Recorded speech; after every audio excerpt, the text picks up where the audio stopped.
નમસ્કાર, ન્યૂઝ બુલેટિનમાં આપનું સ્વાગત છે। હું છું પંકજ શર્મા। શરૂઆત શ્વાનના જીવલેણ હુમલાથી।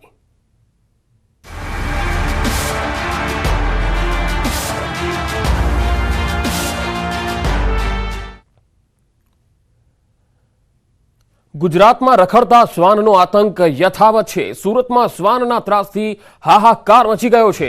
બાળક પર શ્વાનના ટોળાએ હુમલો કર્યો। આ વિસ્તારમાં 25 થી 30 શ્વાનના ટોળાનો આતંક હોવાનો સ્થાનિકોએ દાવો કર્યો છે। 15 થી 20 બચકા ભરતા બાળકને ગંભીર ઈજા પહોંચી છે। 11 વર્ષના બાળક પર શ્વાનના ટોળાએ હુમલો કર્યો। આ બાળક શાળાએ જતો હતો ત્યારે આ ઘટના બની। બાળકને તાત્કાલિક સારવાર માટે ખાનગી હોસ્પિટલમાં ખસેડાયો હતો।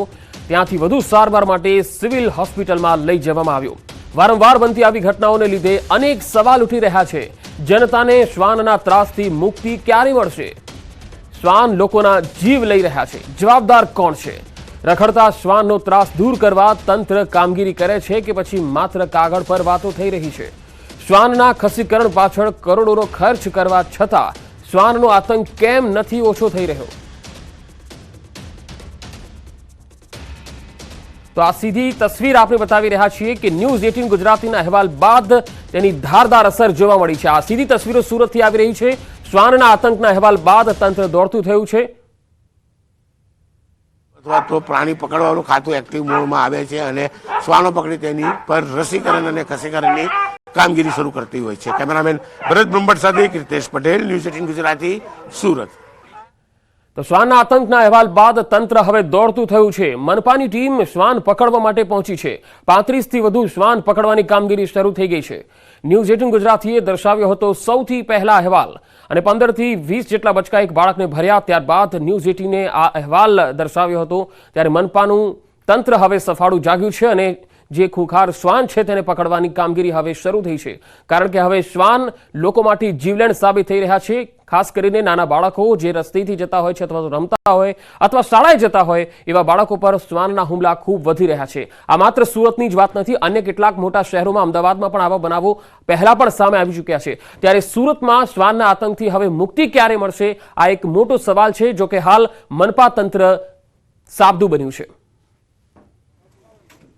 7-8 વાગ્યાની આસપાસ ઉલારા ગાર્ડન પીપલોદ પાસે 9 વર્ષનું બાળક ટ્યુશન કે શાળાએ જતું હશે ત્યારે એને કૂતરાએ બાઇટ કર્યું હતું અને આખા શરીરે એને લગભગ ઓછામાં ઓછા 15 થી 20 જેટલા બાઇટના નિશાન છે અને તેને 108 ઇમરજન્સી દ્વારા ઇમરજન્સી વિભાગમાં લાવવામાં આવેલી હતી અને બાળકને અહીંયા પ્રાથમિક સારવાર અપાઈ રહી છે અને બાળક હાલ સ્ટેબલ કન્ડિશનમાં છે।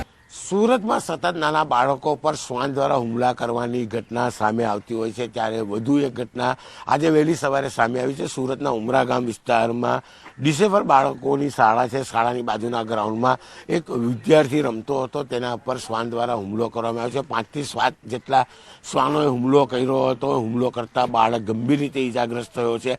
તેને ખાનગી હોસ્પિટલમાં સારવાર બાદ સુરતની નવી સિવિલ હોસ્પિટલ ખાતે ખસેડવામાં આવ્યો છે। ઉમરા ગામ વિસ્તાર છે કે જ્યાં આગળ વિકલાંગ બાળકોની શાળા છે, શાળાની બરોબર બાજુના ગ્રાઉન્ડમાં ઘટના બની છે। નજીકના લોકો દોડી જતા બાળકનો બચાવ થયો છે। જે લોકો હતા તે એની સાથે પણ આપણે વાત કરવાનો પ્રયાસ કરીશું। શું કહેવું છે કે કયા પ્રકારની ઘટનાથી આંખે જોનારા અને જે લોકો બચાવવા પહોંચેલા તેમની સાથે વાત કરીએ। ભાઈ, શું નામ તમારું? ચીનુ। શું થયું હતું સવારે? સવારે કૂતરા 25-30 કૂતરા છોકરાને કમ્પાઉન્ડમાં પતંગ ચગાવતો હતો, આવીને ડાયરેક્ટ એને બચકું ભરીને ફાડી નાખ્યો તો 5 મિનિટ નહીં જાય તો છોકરાને ફાડી નાખશે। એમાં એક પેલા કાકા હતા જોવાવાળા, ખાસ જલ્દી જ્યાં પહોંચવાવાળા, અને કૂતરા બધા 25-30 કૂતરા બધા લાગીને છોકરાને 5 મિનિટમાં તો પતાવી નાખતા। અહીંયા નાના નાના છોકરાઓ રમતા હોય છે, બાજુમાં સ્કૂલ હોય છે, 25-30 કૂતરાઓ અહીંયા હોય છે। ફરિયાદ નથી કરતા કે? ફરિયાદ કરે છે, કોઈ આવતું નથી અહીંયા ગાડી પકડવા માટે। આવે અને ફરીને ના જાય, કોઈ પકડતા નથી કોઈ કૂતરાને। બિલકુલ, એની એક ભાઈ આપણે એની સાથે વાત કરીશું। ભાઈ, શું કહેશો? પહેલા તો આપનું નામ? મારું નામ લાલાભાઈ ભરવાડ છે। લાલાભાઈ, અહીંયા કૂતરાઓનો આતંક છે, ખાસ કરીને નોનવેજની લારીઓના હિસાબે ખૂબ જ મોટા અહીંયા કૂતરાઓ ફરતા હોય છે। આજે બાળક પર જે રીતે હુમલો કર્યો છે, શું કહેશો? અહીંયા 25 થી 30 કૂતરાઓ ફરતા જ હોય છે। એસએમસી વાળા કોઈ કાર્યવાહી કરતા જ નથી। નામ જો ખાલી રાઉન્ડ મારીને જતા રહે છે અને અવારનવાર આવા હુમલા થતા જ આવે છે। આજે શું થયું હતું? આજે સવારે નાનું બાળક હતું, રમતું હતું ખુલ્લા પ્લોટમાં, એની પર 8 થી 10 કૂતરા એક સાથે ચડી ગયા અને કૂતરાઓએ થઈને નાના બાળકને ફાડી નાખ્યું।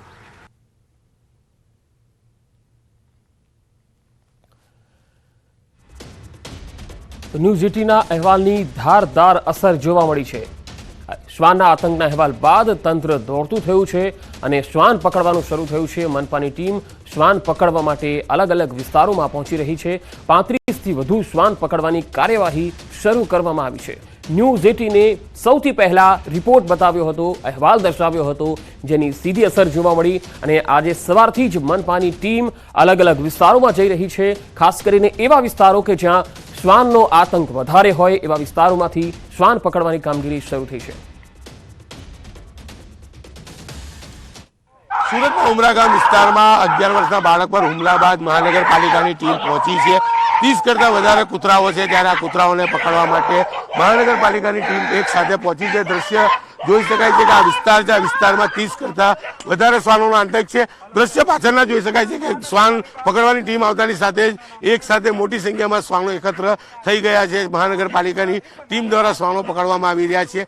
એક બે નહીં પણ દ્રશ્ય સીધા જોઈ શકાય છે। અસંખ્ય શ્વાનો દેખાય છે। નાના બાળકો જે જગ્યા પર રમતા છે, વસાહત છે, અહીંયા 30 કરતા વધુ શ્વાનો હોવાનો એક અંદાજ સામે આવ્યો છે। મહાનગરપાલિકાની ટીમ દ્વારા તમામ શ્વાનોને પકડવા માટેની કામગીરી શરૂ કરવામાં આવી છે। 11 વર્ષના બાળકને જે રીતે હુમલો કરી ગંભીર ઈજા પહોંચાડી છે તેને લઈ હવે મહાનગરપાલિકા એક્શન મોડમાં આવી છે। ન્યૂઝ 18 ગુજરાતીએ સવારના સમયે અહેવાલ ચલાવ્યો હતો અને અહેવાલ ચલાવતાની સાથે જ મહાનગરપાલિકાની ટીમ એક્ટિવેટ થઈ છે અને ધીરે ધીરે કરીને શ્વાનો પકડવાની શરૂઆત થઈ છે। અહીંયા 30 કરતા વધારે શ્વાનો છે। જે 11 વર્ષનો બાળક છે તેના પર 15 કરતા વધુ શ્વાનોએ હુમલો કર્યો હતો। ત્યારે દ્રશ્ય સીધા જોઈ શકાય છે કે એક પછી એક મહાનગરપાલિકાની ટીમો દ્વારા શ્વાન પકડવાની શરૂઆત થઈ છે। જો કે આ વિસ્તારમાં શ્વાનો દ્વારા હુમલાની અનેક ઘટનાઓ સામે આવતી હોય છે, ત્યારે જોઈ શકો છો ફરી એક વખત શ્વાન પકડવા માટે મહાનગરપાલિકાના કર્મચારીઓ સતત મહેનત કરી રહ્યા છે।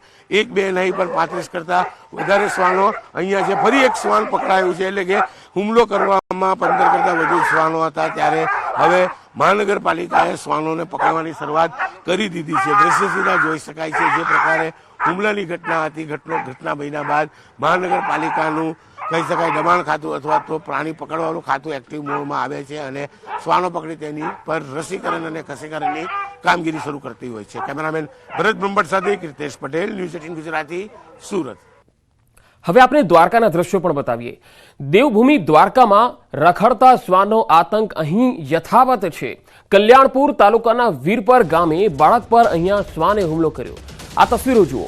શ્વાનના હુમલામાં બાળકને ગંભીર ઈજાઓ પહોંચી।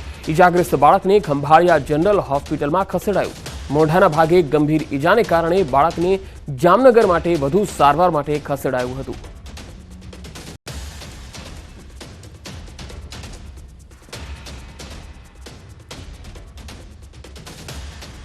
વડોદરાની MS યુનિવર્સિટીની સિક્યુરિટીમાં છીંડા જોવા મળ્યા। યુનિવર્સિટીના કેમ્પસમાં યુવાનો ડ્રોન કેમેરામાં લઈ અંદર ઘૂસી આવ્યા। કોમર્સ ફેકલ્ટીના યુનિટ બિલ્ડિંગ પાસે યુવાને શૂટિંગ કરી હોવાની પણ વિગતો જાણવા મળી રહી છે। ડ્રોન કેમેરો ઉડતો જોઈ સિક્યુરિટી ગાર્ડે યુવાનને પકડી પાડ્યો। યુવાનનો શંકાસ્પદ લાગતા સિક્યુરિટી ગાર્ડે પોલીસને બોલાવી હતી। પોલીસે યુવાન વિરાજ પાટણવાડિયા અને ડ્રોન ખરીદવા આવેલા વિશાલ કટીજાની અટકાયત કરી છે। પોલીસે યુવાનો સામે જાહેરનામા ભંગનો ગુનો દાખલ કરી અટકાયત કરી હતી।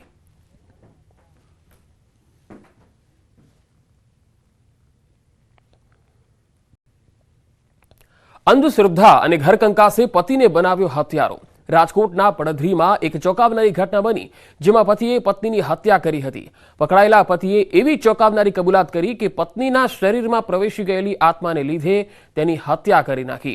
હત્યારો પતિ હાલ પોલીસ પકડમાં આવી ગયો છે। પતિ દ્વારા પત્નીની હત્યા કરી લાશને દાટી દેવામાં આવી હતી। લાશને દાટી દીધા બાદ બાળકો સાથે આરોપી મધ્યપ્રદેશ ફરાર થઈ ગયો।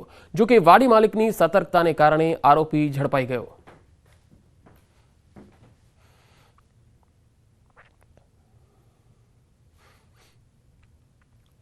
સુરત શહેરમાંથી પ્રી એક્ટિવ સિમ કાર્ડ વેચવાનું રેકેટ સામે આવ્યું। પોલીસને બાતમી મળી હતી કે રાંદેર વિસ્તારમાં કેટલાક યુવકો પ્રી એક્ટિવ સિમ કાર્ડનું કોઈ પણ ડોક્યુમેન્ટ લીધા વગર વેચાણ કરી રહ્યા છે। પીસીબીએ બાતમીના આધારે રેડ પાડી તો 3 આરોપીઓ પાસેથી 84 જેટલા સિમ કાર્ડ મળી આવ્યા। પોલીસ પૂછપરછમાં જાણવા મળ્યું કે ફરાર 2 આરોપી સિમ કાર્ડ કંપનીમાં કામ કરે છે। આ ફરાર 2 આરોપીની પોલીસે શોધખોળ હાથ ધરી છે અને પકડાયેલા 3 આરોપી સામે હાલ ગુનો નોંધીને તપાસ ચાલી રહી છે।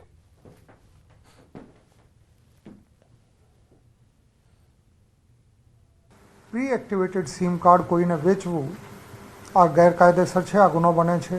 કેમ કે આમાં કોઈ પણ ગુનાહિત તત્વો બીજા કોઈના નામના સિમ કાર્ડ લઈને એના દુરુપયોગ ગુનાહિત પ્રવૃત્તિમાં કરી શકે, ઓર્ગેનાઇઝ ક્રાઇમમાં કરી શકે અને રાષ્ટ્રની આંતરિક સલામતી એટલે ઇન્ટરનલ સિક્યોરિટી માટે પણ આ પ્રવૃત્તિ ભયજનક છે. જામનગરમાં અસામાજિક તત્વોનો આતંક જોવા મળ્યો. કાલાવડ નાકા બહાર યુવાન અસામાજિક તત્વોએ છરી વડે જીવલેણ હુમલો કર્યો હોવાની ઘટના બની. નશો કરવા રૂપિયાની ના પાડતા આવારા તત્વોએ યુવાન પર હુમલો કરી અને ફરાર થઈ ગયા. ગંભીર રીતે ઇજાગ્રસ્ત થયેલ યુવાનને સારવાર માટે જીજી હોસ્પિટલ ખસેડાયો. હાલ સમગ્ર મામલે તપાસ ચાલી રહી છે.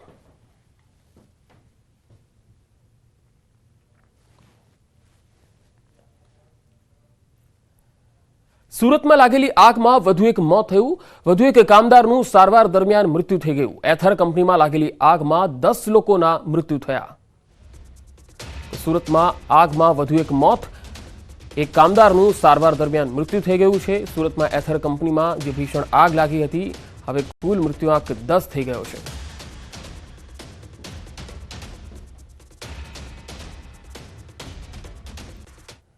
સુરતમાં મગતરા ગામમાં વિદ્યાર્થીઓનો ગમખ્વાર અકસ્માત થયો. બોલેરો ગાડી રસ્તાની સાઈડમાં ઉતરી જતા અકસ્માત થયો હતો.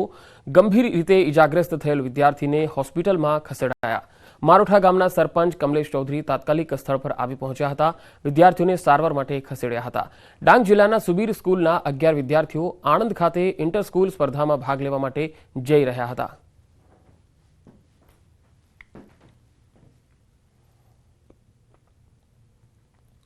રાજકોટમાં ટોયઝ ઇન્ડસ્ટ્રીનો ઉદય થતો જોવા મળ્યો. લોકલ ફોર વોકલ અંગે લોકોમાં જાગૃતિ જોવા મળી. સામાન્ય રીતે કોરોના કાળ પહેલા રમકડા માટે ચાઇના મોખરાનું સ્થાન ધરાવતું હતું, પરંતુ કોરોના કાળ જેવા કપરા સમયમાંથી પસાર થયા બાદ ભારતમાં પ્રધાનમંત્રીએ લોકલ ફોર વોકલ અને આત્મનિર્ભર ભારત જેવા સૂત્રને અપનાવવા આહવાન કર્યું, જે અંગે લોકોનો ખૂબ સારો પ્રતિસાદ મળ્યો. રાજકોટમાં ટોયઝ ઇન્ડસ્ટ્રીનો ઉદય થયો. રાજકોટના મેટોડા પંથકમાં ઇલેક્ટ્રોનિક રમકડા હોય કે વુડનના તમામ પાર્ટ્સનું ઉત્પાદન કરવામાં આવી રહ્યું છે. રમકડાના વેપારીઓનું કહેવું છે કે જેમ ચાઇનામાં શાંતોના શહેરનું રમકડાનું હબ કહેવાય છે, એમ વર્ષ 2030 સુધીમાં સૌરાષ્ટ્ર એ ટોયઝ ઇન્ડસ્ટ્રીનું હબ બની જશે. વિશ્વના લોકોની વિશ્વસનીયતા ગુજરાત અને તેમાં પણ સૌરાષ્ટ્રના ઉદ્યોગો પ્રત્યે વધી રહી છે. રાજકોટ પંથકમાં ઉત્પન્ન થતા રમકડા એ નેપાળ, બાંગ્લાદેશ અને USA સહિતના દેશોમાં નિકાસ થઈ રહી છે.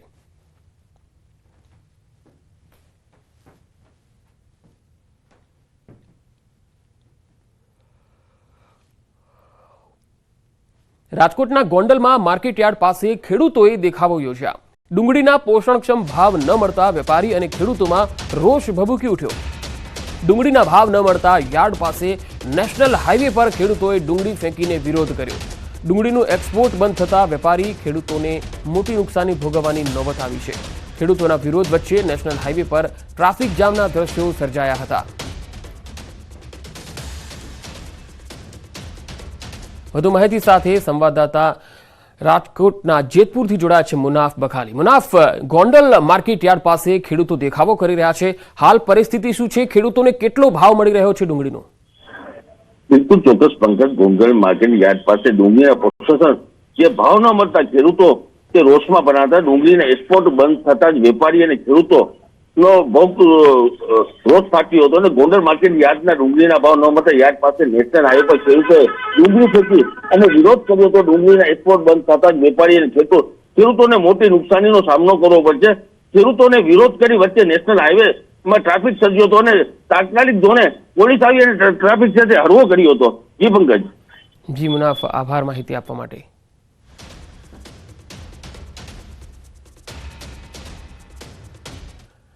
ભાવનગરમાં માર્કેટિંગ યાર્ડ ખાતે ખેડૂતોએ હરાજી બંધ કરાવી અને વિરોધ કર્યો. ડુંગળીમાં વજન કપાતને લઈને ખેડૂતોએ વિરોધ દર્શાવ્યો હતો. સાથે જ કપાસની હરાજી મોડી શરૂ કરવામાં આવતા ખેડૂતોમાં રોષની લાગણી જોવા મળી. વિરોધ કરવામાં આવતા યાર્ડમાં તમામ જણસીની હરાજી બંધ કરવી પડી. ડુંગળીમાં ઓછા ભાવને કારણે ખેડૂતો દ્વારા ઉગ્ર વિરોધ થઈ રહ્યો છે. ઘટનાને પગલે પોલીસ કાફલો માર્કેટિંગ યાર્ડ ખાતે પહોંચી આવ્યો. પોલીસે મામલો થાળે પાડવા કાર્યવાહી હાથ ધરી હતી. ખેડૂતનો પ્રશ્ન હતો, અત્યારે વેપારીને સમજાવીને અત્યારે હરાજી શરૂ કરી દીધી છે. આવતીકાલથી અમે પોટકા કપાસમાં હરાજી શરૂ કરશું. આપના ધારાસભ્ય ચૈતર વસાવા આજે પોલીસ સમક્ષ હાજર થશે. નર્મદાના ડેડિયાપાડાના વનકર્મીને માર માર્યા બાદ તેઓ ફરાર હતા. 1 મહિના બાદ ચૈતર વસાવા આજે પોલીસ સ્ટેશને હાજર થશે. ગમે તે સમયે ધારાસભ્ય ચૈતર વસાવા ડેડિયાપાડા પોલીસ સ્ટેશનમાં હાજર થઈ શકે છે. ડેડિયાપાડાની તમામ ચેકપોસ્ટ પર મોટી સંખ્યામાં પોલીસ તૈનાત છે. તમામ વાહનોનું ચેકિંગ પણ થઈ રહ્યું છે. ચૈતર વસાવાના આગોતરા જામીન હાઈકોર્ટે ફગાવ્યા હતા. આજે 1 મહિના બાદ આપના ધારાસભ્ય ચૈતર વસાવા ડેડિયાપાડા પોલીસ સ્ટેશન ખાતે હાજર થવાના છે.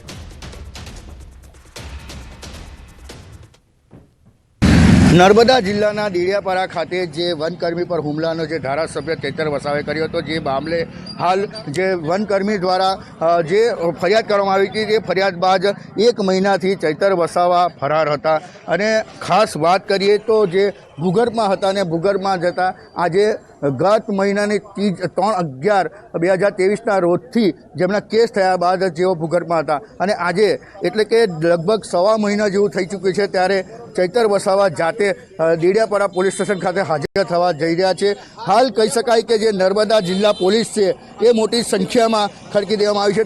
તમામ ચેકપોસ્ટો છે, જે ચેકપોસ્ટો પર ગાડીઓ આવતી જતી જેમને ચેકિંગ કરવામાં આવી રહ્યું છે અને જે ચેકિંગ દરમિયાન જે ચૈતર વસાવા જે હાજર થવાના છે, પરંતુ અત્યારે ક્યાં છે એ પણ પોલીસ શોધી રહી છે. ત્યારે કહી શકાય કે જે ડેડિયાપાડાનો જે આ મામલો છે અને ચૈતર વસાવા જે છે, જેઓ પોતાના સમર્થકો સાથે આજે 10 કલાકે હાજર થવા જઈ રહ્યા છે, એટલે ડેડિયાપાડા પોલીસ સ્ટેશન હાજર થયા બાદ ડેડિયાપાડા કોર્ટમાં જેમનો કેસ ચાલશે. દીપક પટેલ, ન્યૂઝ 18 ગુજરાતી, નર્મદા.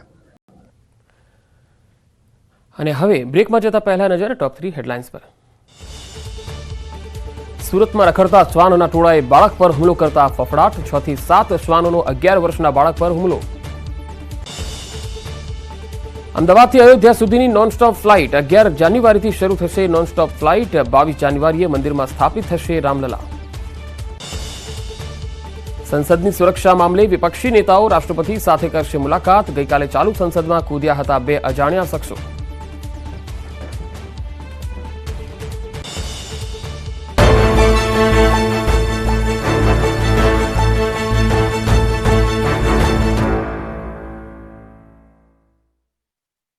સુહાના ગુજરાત સ્પેશિયલ લાલ મરચું પાવડર તાજા મરચાથી બન્યું, સુગંધથી ભર્યું.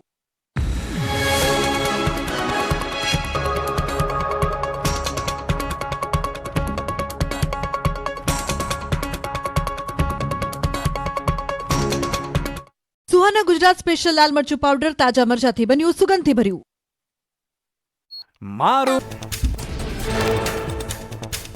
આગામી 5 દિવસ રાજ્યમાં વાતાવરણ સૂકું રહેવાની હવામાન વિભાગની આગાહી. આગામી 24 કલાક બાદ તાપમાનમાં 2 થી 3 ડિગ્રીનો વધારો થઈ શકે. કચ્છના નલિયામાં વહેલી સવારે ઠંડીનો ચમકારો જોવા મળ્યો. 8 થી 10 ડિગ્રી તાપમાન સાથે રાજ્યનું સૌથી ઠંડુ શહેર નલિયા નોંધાયું. ખુલ્લા વિસ્તારોમાં ઠંડીના પ્રમાણમાં વધારો. ભાવનગર માર્કેટિંગ યાર્ડ ખેડૂતોએ હરાજી બંધ કરાવી નોંધાવ્યો વિરોધ. ડુંગળીમાં વજન કપાતને લઈ ખેડૂતોએ વિરોધ નોંધાવી હરાજી બંધ કરાવી. કપાસની હરાજી મોડી શરૂ કરવામાં આવતા ખેડૂતોમાં રોષ. ધોરાજીમાં ડુંગળીની નિકાસબંધી હટાવવાની માંગ સાથે ડેપ્યુટી કલેક્ટરને આવેદનપત્ર. ખેડૂતોના મતે સૌરાષ્ટ્રમાં ડુંગળીનું પુષ્કળ ઉત્પાદન થયું, પરંતુ બજારમાં ડુંગળી વેચવાના સમયે જ સરકારે ડુંગળીની નિકાસ પર પ્રતિબંધ લગાવતા ભાવ ગગડી ગયા. ડુંગળીની નિકાસ પર પ્રતિબંધ હટાવવા ભાજપના ધારાસભ્ય નીરજ બાત. ધોરાજી ઉપલેટાના ધારાસભ્ય મહેન્દ્ર પાડલિયાએ પ્રતિબંધ હટાવવાની માંગ કરતો પત્ર કૃષિમંત્રીને લખ્યો. તાત્કાલિક નિકાસથી છૂટ આપવા અને ડુંગળીના પૂરતા ભાવ ન મળતા હોવાનો પત્રમાં ઉલ્લેખ. ડુંગળીના નિકાસ અંગે સાંસદ મોહન કુંડારિયાનું નિવેદન. કહ્યું કે કેન્દ્રીય કૃષિમંત્રીને સાંસદોને રજૂઆત કરી. કૃષિમંત્રીને રજૂઆત સમયે સાંસદ રાજેશ ચુડાસમા, રમેશ ધડુક પણ સાથે હાજર રહ્યા. નિકાસબંધી સામે સૌરાષ્ટ્રના સાંસદોએ કરી કેન્દ્રીય કૃષિમંત્રીને રજૂઆત. ભાવનગરના ખેડૂતોના માથે માવઠા બાદ હવે ઈયળોનું સંકટ તોડાયું. જિલ્લામાં 2,59,823 હેક્ટરમાં કપાસનું વાવેતર કરાયું છે. લાલ ઈયળોના રોગથી 70% વાવેતર ફેલ. સરકાર સહાય ચૂકવે તેવી ખેડૂતોની માંગ. અરવલ્લીમાં ઘઉંનું મોટા પ્રમાણમાં વાવેતર કરવામાં આવ્યું, પરંતુ મોટાભાગના વિસ્તારોમાં પિયત માટે રાત્રે વીજ પુરવઠો આપવામાં આવતા ખેડૂતોમાં રોષ જોવા મળ્યો. દિવસે વીજ પુરવઠો આપવા ખેડૂતોએ માંગ કરી. બનાસકાંઠામાં પાણીને લઈ ખેડૂતોમાં રોષ. કેનાલમાં પાણી ન છોડાતા ખેડૂતોએ વિરોધ નોંધાવ્યો. વાવ કેનાલમાં 1 મહિનાથી પાણી ન હોવાનો દાવો. કેનાલમાં લાકડા નાખી આગ લગાવી વિરોધ નોંધાવ્યો. મોરબીના હળવદમાં ટાટા કંપનીના લોગોવાળું નકલી મીઠાનું વેચાણ ઝડપાયું. હળવદ પોલીસે મહાવીર તુલસી શક્તિ સોલ્ટ લખેલ 38 નંગ પેકિંગ રોલ અને 7200 નંગ વેસ્ટેજ પાઉચ જપ્ત કર્યા છે. પોલીસે કુલ 11400નો મુદ્દામાલ જપ્ત કરી કાર્યવાહી શરૂ કરી. સાબરકાંઠાની હાથમતી નદીમાં નોનવેજના વેસ્ટને લઈને હિંમતનગર નગરપાલિકા એક્શન મોડમાં. શહેરમાં ન્યાય મંદિર વિસ્તારમાંથી નોનવેજની દુકાનો હટાવાઈ. પાલિકાની કાર્યવાહીને લઈને સ્થાનિક દુકાનદારોમાં રોષ જોવા મળ્યો. ગોધરા શહેરના ભુરાબા વિસ્તારમાં તંત્રની દબાણ હટાવ ઝુંબેશ. પંચમહાલ ડેરીને જોડતા મુખ્ય માર્ગ પરના કાચા અને હંગામી દબાણ દૂર કરાયા. પ્રાંત અધિકારી સહિત પાલિકા, પોલીસ, આરટીઓ, એમજીવીસીએલની ટીમોએ ભેગા મળી સંયુક્ત કામગીરી કરી. ગોધરા શહેરમાં ફ્લાયઓવર બ્રિજની કામગીરી શરૂ થાય તે પહેલા દબાણો હટાવી માર્ગ ખુલ્લા કરાયા. દબાણ હટાવવાની સાથે સ્વચ્છતા નહીં જાળવતા વેપારીઓ પાસેથી દંડ પણ વસૂલાયો. લાંબા સમયથી દબાણની સમસ્યાથી મળતી ફરિયાદોને લઈને કાર્યવાહી. જૂનાગઢના કેશોદમાં ગોદાઈ ટોલનાકા પર હોબાળો. સ્થાનિકોને છૂટછાટ ન આપી વધુ ટોલ ટેક્સ વસૂલાતા રોષે ભરાયેલા લોકો આંદોલનના માર્ગે ચડ્યા. કેશોદ લડત સમિતિએ પ્રતિક ઉપવાસ શરૂ કરી વધુ સ્થાનિકોને જોડાવા માટે અપીલ કરી. વડોદરામાં કેવું રોકડિયાની સ્થિતિ બદલાઈ પરંતુ મત વિસ્તારની સ્થિતિ ન બદલી શક્યાનો સ્થાનિકોનો આરોપ. ગોરવા ગામ સહિતની સોસાયટીના 1200 ઘરોમાં દૂષિત પાણીને લઈને લોકોમાં વિરોધ. મહિલાઓએ દૂષિત પાણીની બોટલો લઈ વિરોધ કર્યો. વડોદરાની ઝેનિટ શાળામાં ફી ન ભરતા વિદ્યાર્થીઓને હેરાન કરતા હોવાનો વાલીઓનો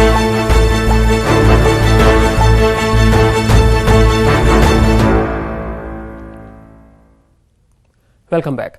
લોકસભાની ચૂંટણીની તૈયારીઓને ભાગરૂપે આરએફનું ફૂટ માર્ચ જોવા મળ્યું. નવસારીમાં આરએફએ ફેમ લાઇઝનિંગની કામગીરી શરૂ કરી દીધી. ટાઉન પોલીસ મથકની હદમાં આરએફની ફૂટ માર્ચ યોજાઈ. 70 જવાનોની એક કંપનીએ નવસારીમાં ફૂટ માર્ચ કર્યું. જિલ્લાના અલગ અલગ વિસ્તારોની ઓળખ માટે માર્ચ યોજી હતી. વીરાવળ ટાઉન પોલીસ, મોટા બજાર, જૂના થાણામાં ફૂટ માર્ચ યોજાઈ હતી.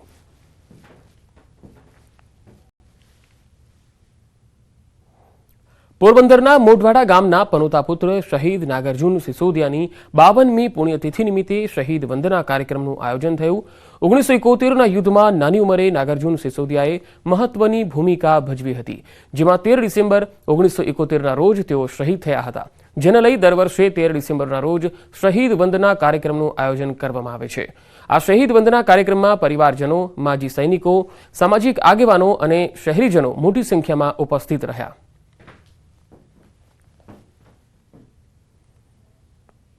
ભારત પાકિસ્તાનના 1971ના યુદ્ધની અંદર પોરબંદર જિલ્લાના મોઢવાડા ગામનો પનોતો પુત્ર શહીદ નાગાર્જુન સિસોદિયા જે સેકન્ડ લેફ્ટનન્ટ હતો, 13મી ડિસેમ્બરના રોજ દુશ્મન દેશમાંથી માહિતી લઈ અને ભારતની ધરતી ઉપર આવતો હતો.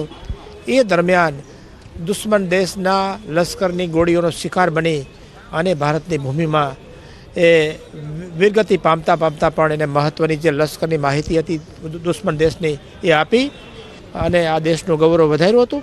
એની સ્મૃતિમાં દર વર્ષે 13મી ડિસેમ્બરે અહીં શહીદ વંદનાનો શ્રદ્ધાંજલિ સમારોહ કરીએ છીએ.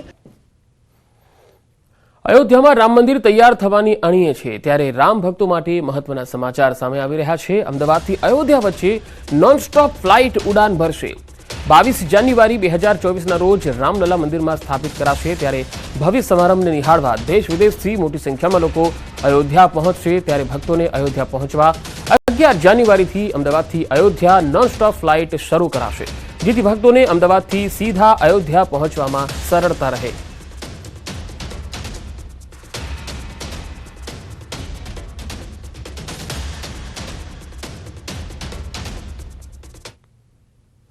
ટેકનિકલ અને એન્જિનિયરિંગ ક્ષેત્રમાં કામ કરતા વર્કિંગ પ્રોફેશનલ્સ માટે ડિસેમ્બરના અંત સુધીમાં કોલેજની શરૂઆત થશે.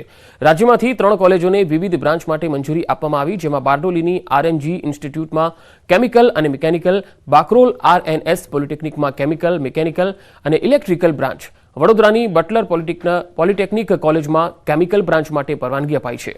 આ માટે બ્રાન્ચ પ્રમાણે 30 બેઠકોની પરવાનગી અપાઈ છે. ડિપ્લોમા, ડિગ્રી અને પોસ્ટ ગ્રેજ્યુએશન માટેના અભ્યાસક્રમમાં વર્કિંગ પ્રોફેશનલને ઉપલબ્ધ કરાવવામાં આવશે. યુજી લેવલનો કોર્સ છે એમાં ડિપ્લોમા પૂરું કરી અને જે અત્યારે વર્કિંગ પ્રોફેશનલ તરીકે જુદી જુદી કંપનીઓમાં નોકરી કરી રહ્યા છે અને એ ઇન્સ્ટિટ્યૂટની 50 કિલોમીટરના રેડિયસમાં જે લોકો નોકરી કરતા હશે તેને જે તે ઇન્સ્ટિટ્યૂટમાં એ એડમિશન મળવાપાત્ર થશે. એનો સિલેબસ એ ઓલમોસ્ટ જે યુજીનો સિલેબસ યુનિવર્સિટીનો રેગ્યુલર વિદ્યાર્થી માટે છે તે જ રહેશે, પરંતુ એમાં 40% ઓનલાઈન બુક્સનું પ્રોવિઝન અમે કરવા જઈ રહ્યા છે. અને હવે અંતમાં નજર ટોપ 3 હેડલાઇન્સ પર. સુરતમાં રખડતા શ્વાનના ટોળાએ બાળક પર હુમલો કરતા ફફડાટ. 6 થી 7 શ્વાનોનો 11 વર્ષના બાળક પર હુમલો. અમદાવાદથી અયોધ્યા સુધીની નોનસ્ટોપ ફ્લાઇટ 11 જાન્યુઆરીથી શરૂ થશે નોનસ્ટોપ ફ્લાઇટ. 22 જાન્યુઆરીએ મંદિરમાં સ્થાપિત થશે રામલલા. સંસદની સુરક્ષા મામલે વિપક્ષી નેતાઓ રાષ્ટ્રપતિ સાથે કરશે મુલાકાત. ગઈકાલે ચાલુ સંસદમાં કૂદ્યા હતા 2 અજાણ્યા શખ્સો.